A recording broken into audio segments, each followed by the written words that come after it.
Jacob Blake. Another one.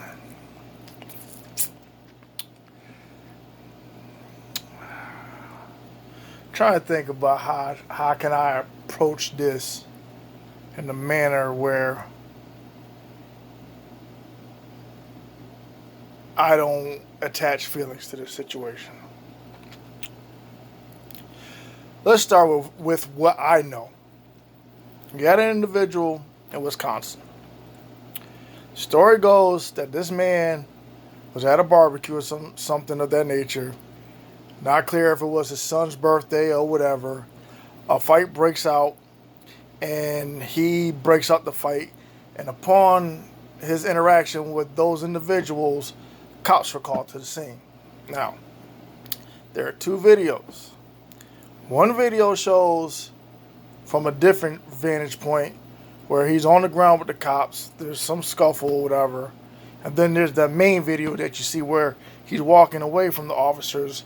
Officer's gun drawn on him, his back towards him, and he proceeds to get into the car. And as he proceeds to get into the car, one of the officers grab a hold of his shirt and lets off 7 rounds into this man's back. Okay. And the kids were in the car.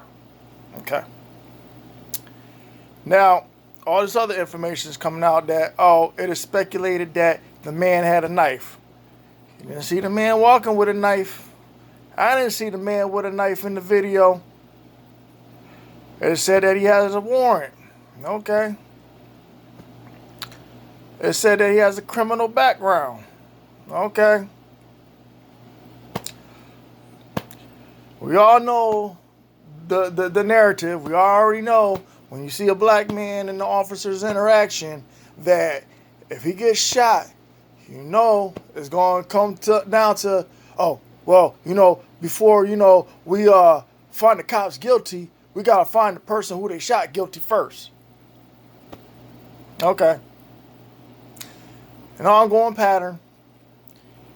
Can't miss it because it's the same old rhetoric, time and time again. Well, look at this man's history. Look, he's a criminal. Look, he done did this, he done did that. Oh, he had a warrant. Okay. Okay.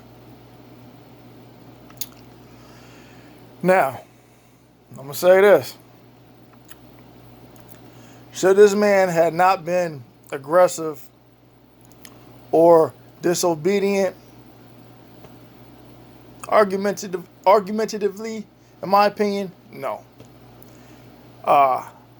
Did this man have to answer any questions to the officer? No, you don't. You have that right. The right to remain silent. You don't have to engage with an officer in a conversation. You don't.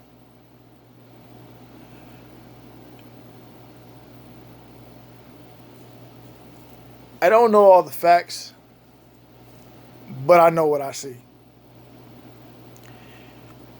This is where I'm gonna go based on my opinion. There's too much of a high emotion. There's too much feelings when it comes to situations like this. I think that the officers have the attitude that many of people have because they are sick and tired of this Black Lives Matter movement. So I believe that this individual was a victim of circumstance because he was probably the example that was being made of F you Black Lives Matter. I'm going to take one for the Blue Lives team, and I don't care what happens, but I'm taking this person out, and I don't care. This is what I think of your Black Lives Matter. That's what I think. Now, I'm sure there's going to be some rhetoric or some rebuttal. Well, are you a supporter of the Black Lives Matter movement? The movement? Yes. The organization? No. Because I'm pretty sure this will be another one of their cash coins where they benefit off of somebody's misery, which would be Jacob Blake's, and there is nothing that they will donate in this man's current situation to help him out, whether it be for his legal fees or his medical bills or any of that.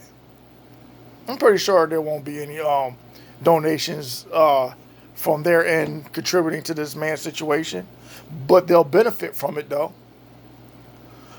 Um, I'll tell you what my main problem is. I mean, people can argue semantics or whatever.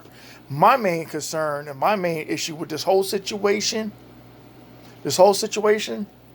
is that when the mother told the officers, informed the officers that her children were in the car, and you had a lady officer tell the woman to back the fuck up or else she was going to get shot, which was an unnecessary statement to make. Because as any parent would know, if your kids are involved or in the middle of some conflict or confrontation, the concern for their safety is first. So you're going to feel some kind of way. You're going to react or act some kind of way. And if officers have families of their own, they should understand this.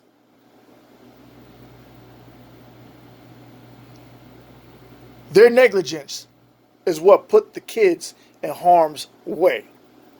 Anything could have happened when that officer discharged his firearm. Unfortunate that Jacob Blake got shot in the back, had his operation, was in critical condition.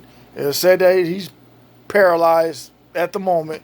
You don't know because rehabilitation could dictate later down the line otherwise. But the main issue I have with this whole thing is that the kids were there. There was no discretion on the cop's part or on the cop's behalf. If you can't take a man down physically and he hurt your ego for some whatever reason and you feel butthurt and you felt like, oh, it's time for me to just take this dude out because, you know, a black man is a monster. Ugh.